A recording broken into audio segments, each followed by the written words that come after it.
Hello बच्चों, कैसे हो आप लोग। मैं अभिषेक कुमार एक बार आप सभी का फिर से स्वागत करता हूँ स्टडी फंडा प्लेटफॉर्म पे। हमारी टीम स्टडी फंडा की तरफ से CDS 1 एंड FCAT 1 के एस्पिरेंट्स के लिए एक फ्री इनिशिएटिव लॉन्च किया गया। इस वाली वीडियो में मैं आपके साथ केमिस्ट्री का atoms and molecules and structure of atom ये दो कॉन्सेप्ट के ये दो कॉन्सेप्ट डिस्कस करूंगा। ये बहुत इंपॉर्टेंट कॉन्सेप्ट है। CDS में केमिस्ट्री से अराउंड 8 to 10 क्वेश्चंस पूछे जाते हैं, जिसमें से इस टॉपिक से हर साल अराउंड 2 to 3 क्वेश्चंस आराम से पूछे जाते हैं। तो आप समझ गए होंगे कि ये टॉपिक कितना इंपॉर्टेंट है। तो चलिए शुरू करते हैं। सबसे पहले हम ये देख लेते हैं कि हमें पढ़ना क्या है। सबसे पहले हम जानेंगे लॉज ऑफ केमिकल कॉम्बिनेशन, कि कितने टाइप के लॉज होते हैं केमिकल कॉम्बिनेशन के, उनका मतलब क्या होता है, कुछ उनके एग्जाम्पल्स क्या क्या होते हैं, हम ये जानेंगे। उसके बाद हम एटॉमिक थ्योरी के बारे में पढ़ेंगे कि एटॉमिक थ्योरी क्या होती है। देन एटॉमिसिटी, एटॉमिसिटी क्या होती है। वैलेंसी क्या होती है, वैलेंसी और वैलेंस इलेक्ट्रॉन के बीच में मतलब क्या होता है। उसके बाद जानेंगे अबाउट मोल कॉन्सेप्ट।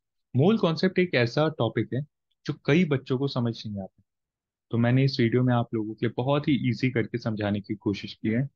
तो आई होप आपको अच्छा लगेगा। फिर इलेक्ट्रॉन, प्रोटॉन और न्यूट्रॉन, इनकी डिस्कवरी किसने की थी, ये होते क्या हैं, सब कुछ इसमें देखेंगे। उसके बाद हम पढ़ेंगे about Thomson model of atom. Thomson ने जे थॉमसन ने जो अपना एक एटॉमिक मॉडल पेश किया था, वो क्या था, उसके पॉस्टुलेट्स क्या क्या थे, उसमें लिमिटेशन क्या क्या है, वो जानेंगे। फिर रदरफोर्ड मॉडल ऑफ एटम, कि रदरफोर्ड में जो मॉडल ऑफ एटम प्रेजेंट किया था उसमें क्या दिक्कतें थी, वो क्या कहता था, उसके पॉस्टुलेट्स क्या क्या थे, उन्होंने किस एक्सपेरिमेंट से ये मॉडल ऑफ एटम निकाला था, तो ये जानेंगे। फिर बोर्स पॉस्टुलेट, नील्स बोर ने जो अपने पॉस्टुलेट्स दिए थे रदरफोर्ड मॉडल ऑफ एटम के मॉडिफिकेशन के लिए, वो क्या थे, उसको जानेंगे। फिर एटॉमिक नंबर क्या होता है, मास नंबर क्या होता है, इनके बीच में क्या डिफरेंस होता है, ये समझेंगे। उसके बाद लास्ट में आइसोटोप, आइसोबार, आइसोटोप, इन 3 टॉपिक को डिटेल में देखेंगे और समझने की कोशिश करेंगे। साथ ही हम इनके एप्लीकेशंस भी देखेंगे, क्योंकि हमने देखा है प्रीवियस ईयर्स में एप्लीकेशन के ऊपर बेस्ड क्वेश्चन पूछे जाते हैं। तो आई होप ये लेक्चर आपको अच्छा लगेगा। तो चलिए शुरू करते हैं। सबसे पहले हम लॉज ऑफ केमिकल कॉम्बिनेशन पढ़ते हैं, कि लॉज ऑफ केमिकल कॉम्बिनेशन क्या होता है और कितने टाइप के होते हैं। देखो, लॉज ऑफ केमिकल कॉम्बिनेशन 5 तरीके के होते हैं। ठीक है, 5 तरीके के होते हैं। आपके कोर्स में ऑल तो 2 ही इंपॉर्टेंट है। ठीक है, बट हम ये पांचों पार्ट पढ़ेंगे ताकि हम कोई भी ऐसा पॉइंट ना हो जो हम छोड़ दें। ठीक है, तो हम ये पांचों पढ़ेंगे। सबसे पहला law, law of conservation of मास। ये लॉ आपके एंटोनियो लेवोजियर ने दिया था, एक ये फ्रेंच केमिस्ट थे। Law of conservation of mass क्या कहता है, law of conservation of mass कहता है कि एक आइसोलेटेड सिस्टम में mass can neither be created nor be destroyed, it can be transform from one form to another. मतलब कि एक आइसोलेटेड सिस्टम में आपका जो मास होगा, ना तो आप मास को बना सकते हो, ना ही मास को आप डिस्ट्रॉय कर सकते हो। वो सिर्फ आप एक फॉर्म से दूसरे फॉर्म में बदल सकते हो। ठीक है, लेकिन हाँ, ये कब होगा, जब आपका सिस्टम आइसोलेटेड हो। तो आइसोलेटेड सिस्टम में mass can neither be created nor be destroy, it can be just transform from one form to another. ये होता है। आगे बढ़ते हैं। अगला लॉ है law of definite proportion. Law of definite proportion Joseph Proust ने दिया था। ये लॉ क्या कहता है, ये लॉ कहता है, according to this law, in a chemical substance the elements are always present in definite proportions by mass। एक केमिकल सब्सटेंस में एलिमेंट जो है वो हमेशा एक डेफिनेट प्रोपोर्शन में प्रेजेंट होते हैं। कैसे, एग्जांपल लेते हैं हम हाइड्रोजन वाटर का। वाटर का हाइड्रोजन, वाटर का एग्जांपल लेंगे, आपको समझ आए। वाटर H2O, एक ऑक्सीजन के साथ 2 हाइड्रोजन अटैच्ड है। ठीक है, हाइड्रोजन का एटॉमिक मास होता है 1। ये एटॉमिक मास क्या होता है, ये हम आगे पढ़ने वाले हैं। तो अभी के लिए आप समझो कि हाइड्रोजन का एटॉमिक मास 1 होता है। इसमें दो हाइड्रोजन, तो total atomic mass 1 into 2, that is 2। Oxygen का कितना होता है? 16। ठीक है। अब इनका रेशियो क्या है? 2:16, दैट इज 1:8। इन ये 1:8 के रेशियो में प्रेजेंट है, 1:8 के रेशियो में प्रेजेंट है ये वाटर। आप वाटर का कोई भी मॉलिक्यूल ले लो, हमने एक मॉलिक्यूल देखा, आप वाटर के कोई भी मॉलिक्यूल ले लो, सारे मॉलिक्यूल में जो वाटर में ये जो हाइड्रोजन और ऑक्सीजन है, ये हर उसमें 1:8 के रेशियो में ही प्रेजेंट होंगे। ठीक है। तो ये है आपका लॉ ऑफ डेफिनेट प्रोपोर्शन। ये कहता है कि केमिकल सब्सटेंस में एलिमेंट जो है, they are always present in definite proportion by mass. वो हमेशा एक डेफिनेट प्रोपोर्शन में प्रेजेंट होते हैं। ठीक है। आगे बढ़ते हैं। अगला टॉपिक है law of multiple proportions. Law of multiple proportions John Dalton ने दिया था। According to this law according to this law, if elements combine to form two or more different kinds of compounds, then the masses of these elements in the compounds are in ratio of small whole numbers। क्या कहते हैं? एक बार फिर से इसका definition मैं आपको पढ़ के सुनाता हूँ। आप ध्यान से इसको स्क्रीन पॉज करके पढ़िएगा, समझने की कोशिश करिएगा। मैं एग्जांपल देके जब आपको समझाऊंगा आपको समझ आएगा। ये क्या कहता है कि according to this law, if elements combine to form two or more than two different kinds of compound, जब एलिमेंट्स कंबाइन होते हैं अलग अलग कंपाउंड बनाने के लिए, same element element A plus element B combine होंगे एक कंडीशन में, ए बी बनाएंगे, एक कंडीशन में ए बी टू बनाएंगे। ठीक है। एलिमेंट तो सेम ही है ना, लेकिन ये अलग अलग इन्होंने वो फॉर्म किया है कंपाउंड। तो more than two different kinds of compound, then masses of these element in compounds are in ratio of small whole number. तो जो मासेस जिसके साथ ये अटैच होगा, वो वो लोग एक दूसरे के साथ एक होल नंबर में, स्मॉल होल नंबर में प्रेजेंट। एग्जाम्पल हम कार्बन प्लस ऑक्सीजन का, कार्बन प्लस ऑक्सीजन मिलके कार्बन मोनोऑक्साइड फॉर्म करते हैं, एंड कार्बन प्लस O2 मिलके CO2 फॉर्म करते हैं। यहाँ पे देखो, एलिमेंट आपके सेम है, कार्बन ऑक्सीजन। एक प्रेशर कंडीशन में ये बनाएगा, एक प्रेशर कंडीशन में ये CO2। यहाँ पे कार्बन कार्बन आपका कांस्टेंट है, कार्बन का एटॉमिक मास कांस्टेंट है। ऑक्सीजन के एटॉमिक मास आप देखोगे तो यहाँ पे 16 है और यहाँ पे 32। तो ये जो है, ये 1:2 के रेशियो में प्रेजेंट है। उसी से अगर आप यहाँ पे भी देख, ये जो है ये 1:2 के रेशियो में प्रेजेंट है।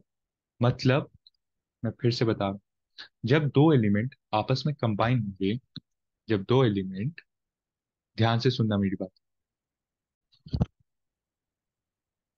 तो ये क्या कह रहा है बच्चों, ध्यान से सुनो, 2 मिनट। हाँ, ये क्या कह रहा है? ये कह रहा है, अगर कार्बन और ऑक्सीजन मिला तो कार्बन मोनोऑक्साइड फॉर्म किया, और वही कार्बन प्लस ऑक्सीजन मिलके कार्बन डाइऑक्साइड फॉर्म करेगा। और यहाँ पे ये जो एक्स्ट्रा ऑक्सीजन जो मिला है, ये हमेशा एक होल नंबर में रहेगा, ये कभी पॉइंट्स में नहीं आएंगे। आप एक और एग्जांपल ले सकते हैं, H2 प्लस O मिलेंगे तो H2O फॉर्म करेंगे एक कंडीशन में, H2 प्लस O2 मिलेंगे तो H2O2 फॉर्म करेंगे एक कंडीशन में। ठीक है। तो यहाँ पे अगर आप देखो, यहाँ पे देखो, तो ऑक्सीजन कांस्टेंट है, बट हाइड्रोजन कांस्टेंट है, बट ऑक्सीजन का जो मास है वो डबल है। ऑक्सीजन का मास आपका डबल है। ये हमेशा एक होल एक एक आपके होल नंबर में, स्मॉल होल नंबर में ही इंक्रीज करेगा, ये कभी डेसिमल्स में नहीं आएगा। तो यही है आपका law of multiple proportion. I hope आपको समझ आएगा। अगला है गेल यूसिक्स लॉ ऑफ गैसियस वॉल्यूम। ये आपका दिया था जोसेफ लुइस गेल यूसिक ने, ठीक है, इन 1808। ये लॉ क्या कहता है? व्हेन लॉ ये लॉ कहता है, according to this law, when measured at same temperature and pressure, the ratio of volume of reacting gases are small whole number. जब प्रेशर जब क्या कहता है ये, कि जब वॉल्यूम हम कांस्टेंट ले लेंगे, वॉल्यूम अगर हम कांस्टेंट लेंगे तो ये इस रेशियो में जो आपका प्रेशर और टेम्परेचर का जो रेशियो है वो इक्वल आएगा। ठीक है। क्या कह रहा है? According to this law, when measured at same temperature and pressure, the ratio of volume of reacting gases are in small whole number. इसका मतलब कि जब आप वॉल्यूम कांस्टेंट रखेंगे तो कोई भी दो गैसेस का प्रेशर सेम प्रेशर और टेम्परेचर की कंडीशन में उनका जो रेशियो होगा वो हमेशा सेम होगा। ठीक है। तो ये है आपका गेल ल्यूसिक्स लॉ। अगला है आपका एवोगैड्रोस लॉ। एवोगैड्रोस लॉ क्या कहता है कि मेरे पास सपोज करो दो बॉक्स हैं। इस बॉक्स में मैंने N2 डाला, इसमें मैंने H2 डाला। N2, सपोज करो इसमें N2 के 1 लाख पार्टिकल्स हैं, 1 लाख मॉलिक्यूल्स हैं। ठीक है। सेम प्रेशर कंडीशंस में, ठीक है, same temperature and same pressure अगर मैं रखूंगा तो इसमें भी, दूसरे बॉक्स में भी हाइड्रोजन के 1 लाख मॉलिक्यूल्स ही प्रेजेंट होंगे। ठीक है। ये आपका एवोगैड्रोस लॉ कहता है। ये मैंने एग्जांपल देके समझा दिया। अब इसका जो लॉ है वो पढ़ते हैं। Equal volumes at same temperature and pressure contain equal number of moles of gases. मतलब अगर सेम वॉल्यूम के दो बॉक्स हैं, अगर वॉल्यूम हम इक्वल रखें और टेम्परेचर और प्रेशर कांस्टेंट कर दें, तो उसके अंदर जो गैसेस होंगे उनका जो नंबर ऑफ पार्टिकल्स या नंबर ऑफ मोल्स जो होगा वो इक्वल होगा। ठीक है। तो ये है आपका एवोगैड्रोस लॉ। आगे बढ़ते हैं। Atomic theory. एटॉमिक थ्योरी आपकी सबसे पहले दी थी सर जॉन डाल्टन ने। ठीक है। जॉन डाल्टन ने 1808 में एटॉमिक थ्योरी दी थी। इन्होंने कहा था all matters are made up of small indivisible particles called atoms. इन्होंने कहा था कि जो सारे मैटर हैं वो सब एक सबसे स्मॉल पार्टिकल जिसको एटम कहते हैं उससे मिलके बना हुआ है। और ये जो एटम है इसका फर्दर डिवीजन पॉसिबल नहीं है। ठीक है। लेकिन हमने बाद में देखा तो इसमें फर्दर डिवाइड हो सकता है। ये इलेक्ट्रॉन प्रोटॉन न्यूट्रॉन, फिर इलेक्ट्रॉन प्रोटॉन न्यूट्रॉन और छोटे पार्टिकल्स में हम डिवाइड कर सकते हैं। बट उनके समय में इतना वो साइंटिफिक एडवांसमेंट नहीं थी। तो ये इनकी थ्योरी थी। तो अगर पूछेगा कि एटॉमिक थ्योरी किसने दी थी, तो एटॉमिक थ्योरी जॉन डाल्टन ने दी थी। अब इनके जॉन डाल्टन के ने जो अपनी थ्योरी दी थी उसमें क्या क्या पोस्टुलेट्स था वो हम देख लेते हैं। कि all matter is made up of tiny indivisible particles called atom. All atoms of specific element are identical in shape size mass and other properties. मतलब कि अगर आप एक हाइड्रोजन का अगर आप इसके अंदर के जो एटम अगर आप देखोगे तो सारे जो भी एटम होंगे उनका शेप साइज मास प्रॉपर्टी सब सेम होगा। एक एलिमेंट के डिफरेंट एक एलिमेंट के डिफरेंट जो पार्टिकल्स होंगे उनका शेप साइज मास सब सेम होगा। इनका अगला था atoms can neither be created nor be destroyed and further more atoms can not be divided into smaller particles, जो हमने देखा बाद में गलत हुआ है। तो ये इन्होंने पोस्टुलेट्स दिए थे। तो ये सारे पोस्टुलेट्स आप पढ़ लेना। Atoms can be rearranged combined and separated in chemical reaction. Chemical reaction में एटम्स का रीअरेंजमेंट होता है। Atoms are combined in fixed whole number ratio. ठीक है। तो ये इन्होंने दिया था। इसमें से कई इनकी सही भी थे, कई इनके गलत भी थे। अब हम देखते हैं इनके गलत जो एटॉमिक थ्योरी दी थी उसमें इनकी लिमिटेशंस क्या थे। सबसे पहले इन्होंने सब एटॉमिक पार्टिकल्स, इलेक्ट्रॉन प्रोटॉन और न्यूट्रॉन के बारे में नहीं बताया था। और हमने बाद में देखा कि एटम जो है वो आगे भी डिवाइड हो सकता है इलेक्ट्रॉन प्रोटॉन न्यूट्रॉन में। ठीक है। Second part, it does not account about isotopes. इन्होंने आइसोटोप्स के बारे में नहीं बताया था। आइसोटोप्स क्या होता है ये मैं आगे बताऊंगा आपको। ठीक है। बट अभी आप इसको याद रखो कि इन्होंने आइसोटोप्स के बारे में नहीं बताया था। ना ही इन्होंने आइसोबार्स के बारे में बताया था कि आइसोबार्स, और हमारे पास एग्जाम्पल्स हैं आइसोबार के। ये आपके एक आइसोबार का एग्जाम्पल है। आइसोटोप में हाइड्रोजन के 3 आइसोटोप होते हैं। Hydrogen, tritium and deuterium and tritium. ये हाइड्रोजन के 3 आइसोटोप्स हैं। तो इन्होंने इसके बारे में नहीं बताया था। इन्होंने कहा था कि एलिमेंट्स जो है वो होल नंबर रेशियो में ही कंबाइन होंगे, लेकिन हमारे पास कई ऐसे एलिमेंट आए, हमने देखा, लाइक सुक्रोज, जो कि उस रूल को फॉलो नहीं करते। इन्होंने एलोट्रॉप्स के बारे में नहीं बताया था। एलोट्रॉप्स क्या होता है, जब मैं आपको कल या परसों कार्बन का जब मैं लेक्चर लूंगा आपका, उसमें आपको एक्सप्लेन करूंगा, ठीक है। तो आइसोटोप्स आइसोबार अभी हम इसी लेक्चर में समझेंगे। देखो, ये आपको याद करने की जरूरत नहीं, ये सारी चीजें एग्जाम पॉइंट ऑफ व्यू से ये एग्जाम में नहीं पूछी जाती, ना ही सीडीएस में, ना ही एफकेट। फिर आप सोच रहे होगे कि सर आप जब पूछी नहीं जाती तो आप करवा क्यों रहे? देखो, मेरा काम ये नहीं है कि मैं आप देखो, मेरा काम ये तो है कि मुझे आपका एग्जाम क्वालिफाई करना। दूसरा, सिर्फ आपको वो चीज पढ़ा दूं और आपको चीजें समझाऊं नहीं, एक वाइडर पर्सपेक्टिव ना दूं, तो फिर आप उतने एफिशिएंट नहीं हो पाओगे, ठीक है। तो मैं आपको सारा डिटेल ढंग से एक बार समझा देना चाहता हूँ। उसके बाद जब हम आगे क्रैश कोर्सेज या फिर मैराथन क्लासेस लेंगे, उसमें मैं सिर्फ एग्जाम पॉइंट ऑफ व्यू से कि बच्चों ये ही पढ़ना है, इतना ही आएगा, और जो क्वेश्चंस दूंगा वो एग्जाम पॉइंट ऑफ व्यू से होंगे। बट अभी के जो लेक्चर्स हैं उसमें मैं आपको सारी चीजें एक साथ कवर करवाने का मेरा मकसद है, ताकि आपको होलसम नॉलेज हो हर टॉपिक के ऊपर, ठीक है। अगला है टॉपिक एटॉमिसिटी। एटॉमिसिटी क्या होता है? एटॉमिसिटी होता है the number of atoms present in single molecule of element of a substance और कंपाउंड। मतलब एटॉमिसिटी होता है कि एक एक सब्सटेंस, एक एलिमेंट में या एक कंपाउंड में कितने नंबर ऑफ एटम्स प्रेजेंट होते हैं, ठीक है। फॉर एग्जाम्पल जैसे देखो, हाइड्रोजन हाइड्रोजन हमेशा H2 के फॉर्म में रहेगा, इसकी एटॉमिसिटी 2 होगी। हीलियम हीलियम एक, आपको पता है, नोबल गैस है, ठीक है। हीलियम नोबल गैस है, इसकी एटॉमिसिटी 1 होगी। लिथियम, इसकी एटॉमिसिटी 1 होगी। एक एक एटम कितने अलग अलग एक एटम कितने, ये है atomicity refers to the number of atoms present in single molecule. एक मॉलिक्यूल में कितने एटम प्रेजेंट होते हैं, किसी एलिमेंट के एक मॉलिक्यूल में कितने एटम प्रेजेंट होते हैं, उसे हम एटॉमिसिटी कहते हैं। ये मोनो, डाई, ट्राई या पॉली एटॉमिक हो सकते हैं। मोनो जैसे हीलियम, हीलियम सिंगल प्रेजेंट होता है। डाई जैसे हाइड्रोजन, H2। ट्राई जैसे कि यहाँ पे आपका नहीं है। ट्राई में आपके जो कंपाउंड होंगे O3, जैसे O3 ओ तीन, इसमें 3 ऑक्सीजन प्रेजेंट है एक मॉलिक्यूल में, तो ये आपका ट्राई एटॉमिक सब्सटेंस होगा। ऐसे ही पॉली एटॉमिक जिसमें कई सारे मॉलिक्यूल्स प्रेजेंट होंगे। समझ आया? एक मॉलिक्यूल में एक मॉलिक्यूल ऑफ किसी भी एलिमेंट के एक मॉलिक्यूल में कितने एटम कंबाइंड हैं, उसे हम कहते हैं एटॉमिसिटी। एक मॉलिक्यूल में कितने एटम कंबाइंड है उसे हम कहते हैं एटॉमिसिटी, ठीक है। आगे, वैलेंसी। वैलेंसी होता है is a measure of combining power of an atom. Valency जो है, it gives it tells the combining power of an element, ठीक है। कोई एलिमेंट कितने उससे कंबाइन होता है उसे हम वैलेंसी कहते हैं। वैलेंस इलेक्ट्रॉन्स क्या होते हैं?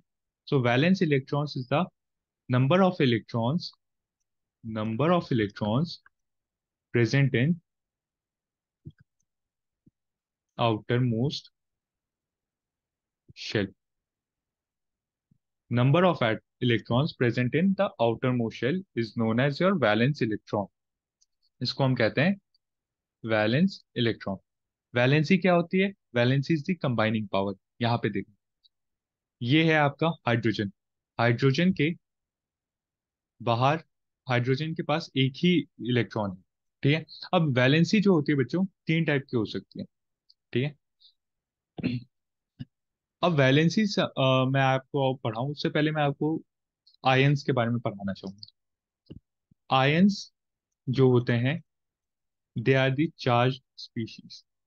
चार्ज स्पीशीज, ये 2 टाइप के होते हैं, अनायन एंड कटायन, ठीक है। अनायन नेगेटिवली चार्ज, मैं समझाऊंगा अभी। Cation positively charge. इसके नोट्स बनाते रहना, ठीक है। अब देखो, आउटर मोस्ट शेल में मैक्सिमम 8 इलेक्ट्रॉन्स ही हो सकते हैं, ठीक है। 8, 18 इस उसमें होंगे, बट ये बहुत ही रेयर कंडीशंस होती हैं। वैसे हम जनरली 8 इलेक्ट्रॉन्स मानते हैं। अब 8 इलेक्ट्रॉन्स होगा तो वो जो आपका एटम है, ठीक है, वो नोबल गैस की तरह रिएक्ट करेगा। ठीक है, नोबल गैस की तरह रिएक्ट करेगा। उसको अगर 8 होगा तो वो एकदम सेटिस्फाइड होगा। अब कई बार हमने देखा है कि इसमें 1 2 3 4 5 6 7, ये सात, अगर 8 होगा तो वो नोबल गैस बन जाएगा।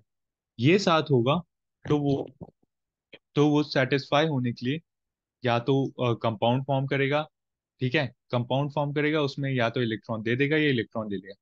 अब जो 1 2 और 3 वाली कंडीशंस होती है, 1 2 और 3 वाली कंडीशंस, इस कंडीशन में जो एटम होता है, एटम जो होता है वो अपना इलेक्ट्रॉन डोनेट कर देगा और ये कटायन फॉर्म करता है, कटायन फॉर्म करता है। इसके वैलेंस इलेक्ट्रॉन्स कितने हैं? 1 2 3।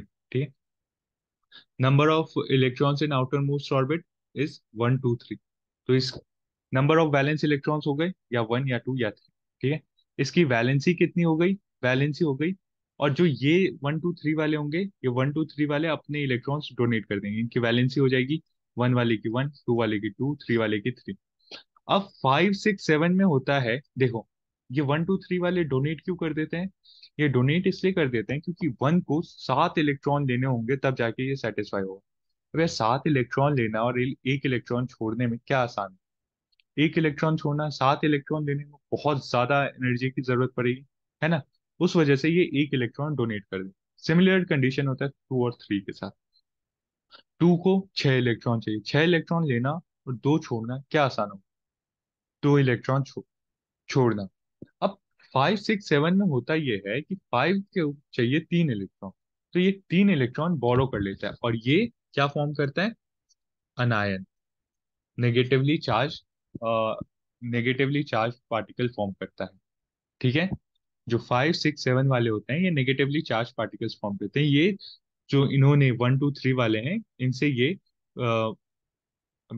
इनसे ये कंबाइन करते हैं। इन्होंने इनको एटम डोनेट कर दिया है। ठीक है, इन्होंने, सॉरी एटम कह रहा हूँ, इन्होंने अपने इलेक्ट्रॉन्स ये 5 6 7 वाले को डोनेट कर देते हैं और 5 6 7 वाले एटम्स को, इलेक्ट्रॉन्स को एक्सेप्ट करते हैं। अब ये 4 वाला जो बचा है, ये 4 वाला करता ये है, ना तो चार्ज देना इसके लिए आसान है और ना ही चार्ज लेना, तो ये मिल जाता है, ये कोवेलेंट बॉन्ड फॉर्म करता है।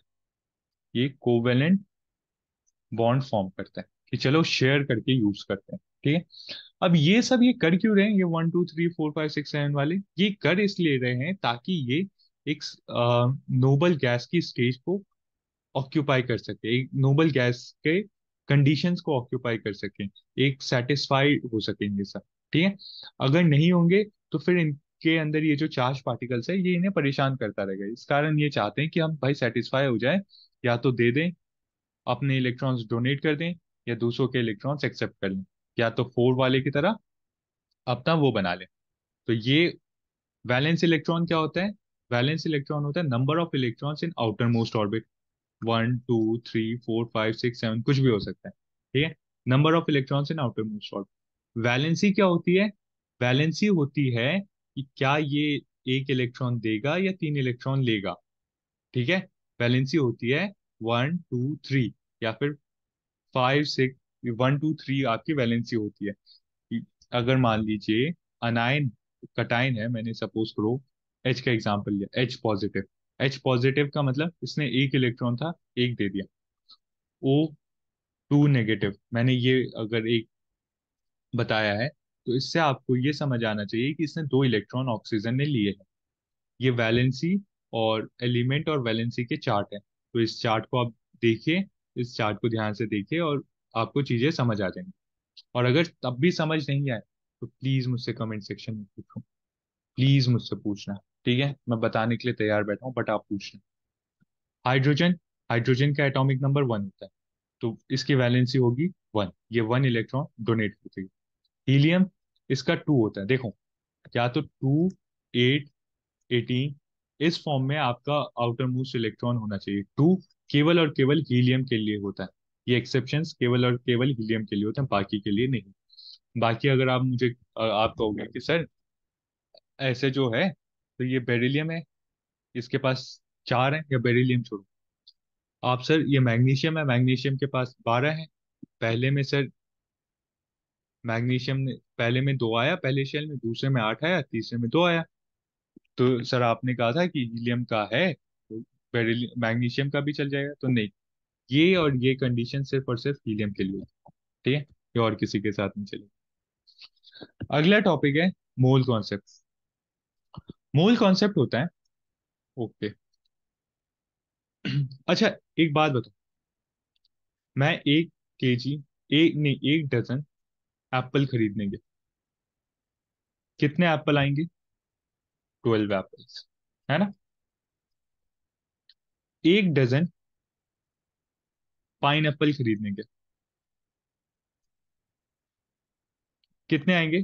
12 पाइन एप्पल्स, ठीक है। मैं 1 डजन बनानास खरीदने के कितने आएंगे? 12 बनाना, ठीक है। बट क्या एक बात बताओ, इन तीनों का मास सेम होगा? बताओ। नहीं होगा ना। 1 केजी एप्पल जो, ये जो 1 डजन एप्पल होगा, इसका मास कितना होगा ज्यादा से ज्यादा? 5 केजी। पाइन एप्पल का 7 केजी। बनाना का 3 केजी, सपोज करो, इतना होगा। बट लिया तो हमने 1 ही डजन है, और इनके मास में चेंज आ गया। तो ये डजन जो है, ये डजन आपका मास तो नहीं बताता, कि क्या बताता है? नंबर्स बताता है, कितने नंबर होंगे इसमें प्रेजेंट। वही वही अगर पूछूं कि एक 1 ग्राम हाइड्रोजन में कितने हाइड्रोजन के मॉलिक्यूल्स प्रेजेंट होंगे, तो आप कैसे बताओगे?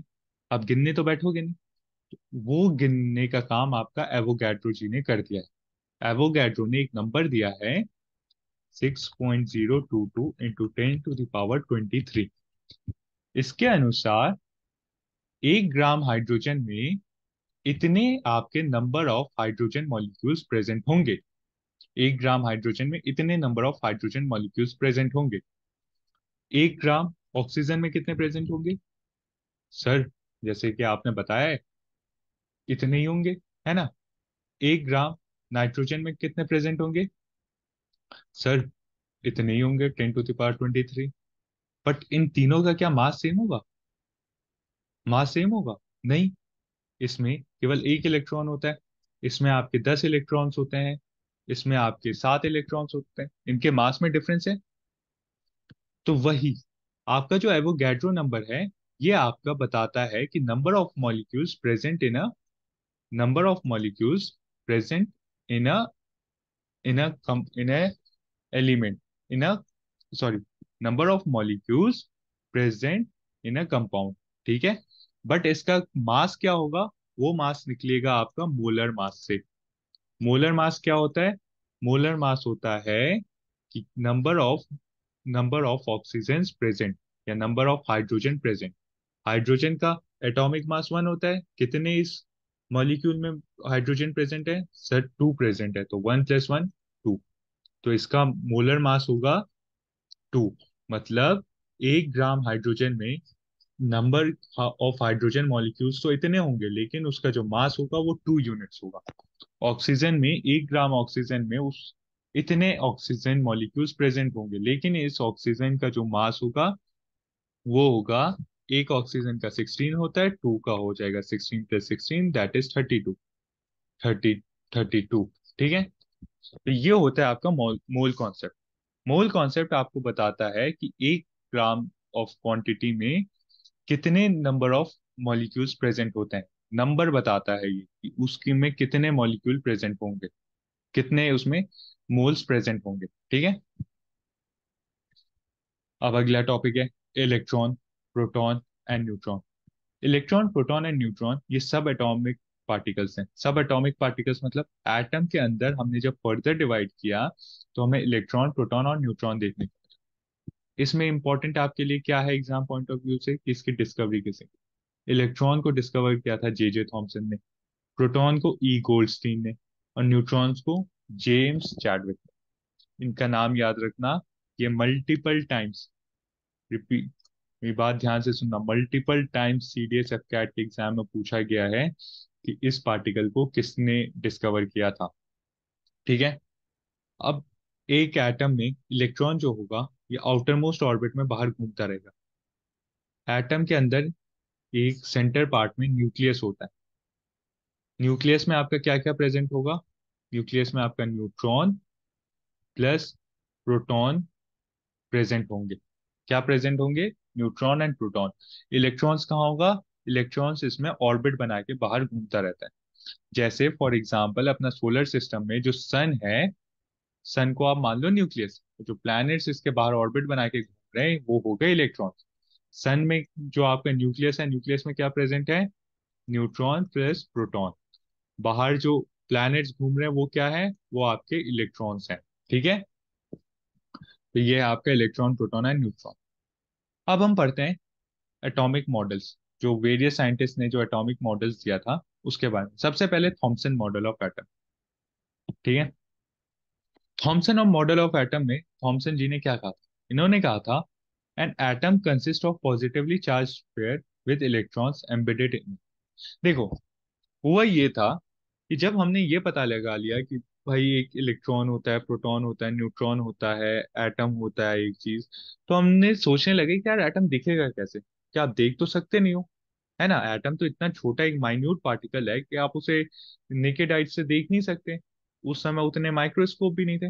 तो ये सारे लोग अपनी तरफ से अजम्पशंस लगा रहे थे कि यार ऐसा दिख सकता है, नहीं नहीं वैसा दिखेगा, ऐसा हो सकता है। तो वैसे ही थॉमसन जी ने, जेम्स थॉमसन ने बताया, जे थॉमसन ने, कि आपका इलेक्ट्रॉन कैसा हो सकता है। तो उन्होंने अपना एक एटॉमिक मॉडल प्रेजेंट किया। उन्होंने कहा एटम जो है एटम जो है वो एक चार्ज स्फीयर है। ठीक है। वो पूरा एक पॉजिटिवली चार्ज स्फीयर है।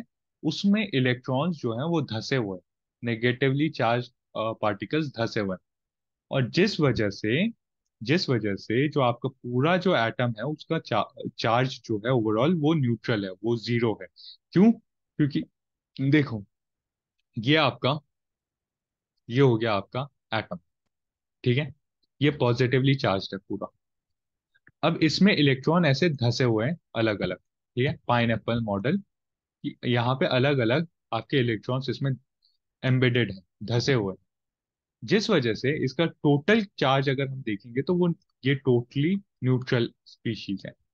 ठीक है, इसका कंप्लीट चार्ज जो है वो न्यूट्रल है।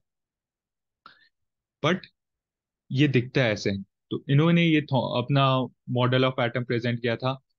जैसे केक पुडिंग मॉडल हो गया, कि केक है, केक आपका पूरा पॉजिटिवली चार्ज पेयर है, वो एक एटम की तरह है। उसमें जो इलेक्ट्रॉन्स हैं वो उसके ऊपर ऐसे धसे हुए हैं। ठीक है। तो ये इनका मॉडल ऑफ एटम है। इनके एग्जाम्पल वाटरमेलन, या और ये जो मैंने आपको बताया, ये इनका मॉडल ऑफ एटम था। इसमें लिमिटेशन क्या थी? इसमें लिमिटेशन ये थी कि पहली बात, इनके पास कोई एक्सपेरिमेंटल एविडेंस नहीं था। कि इन्होंने ना ऐसे बैठे बैठे बता दिया कि यार ऐसा दिखता होगा। किसी ने पूछा भाई कैसे दिखेगा, कैसे बताया तुमने, कुछ बताओ। तो यार वो नहीं पता, बट मैं कह रहा हूँ ऐसे दिखता। तो ये इनकी एक वो थी कि यार कोई एक्सपेरिमेंटल इनके पास एविडेंस नहीं था शो करने के लिए। Second, Thomson model of Thomson model जो था वो फेल हो गया to explain scattering of alpha particles by thin metal foils. Alpha particles क्यों स्कैटर होते हैं बाय थिन वो फॉइल्स। ये ये वाला जो कॉन्सेप्ट है, ये हम जब रदरफोर्ड पढ़ेंगे तब आपको समझ आएगा। अभी आप इसे याद करो कि Thomson model of atom fail to explain the scattering of alpha particles by thin metal foils. ठीक है। वो ये एक्सप्लेन करने में फेल हो गया था। और most important, fail to explain the stability of an atom. उन्होंने ये बता दिया था कि भाई हमारा जो एटम है वो टोटली न्यूट्रल है। ठीक है, उसमें पूरा पॉजिटिवली चार्ज स्फीयर है, उसमें न्यूट्रॉन इलेक्ट्रॉन्स एम्बेडेड। ठीक है।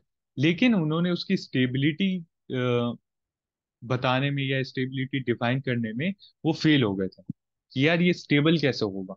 तो वो स्टेबिलिटी वो बता नहीं पाए थे। तो ये इनकी लिमिटेशन। अगला है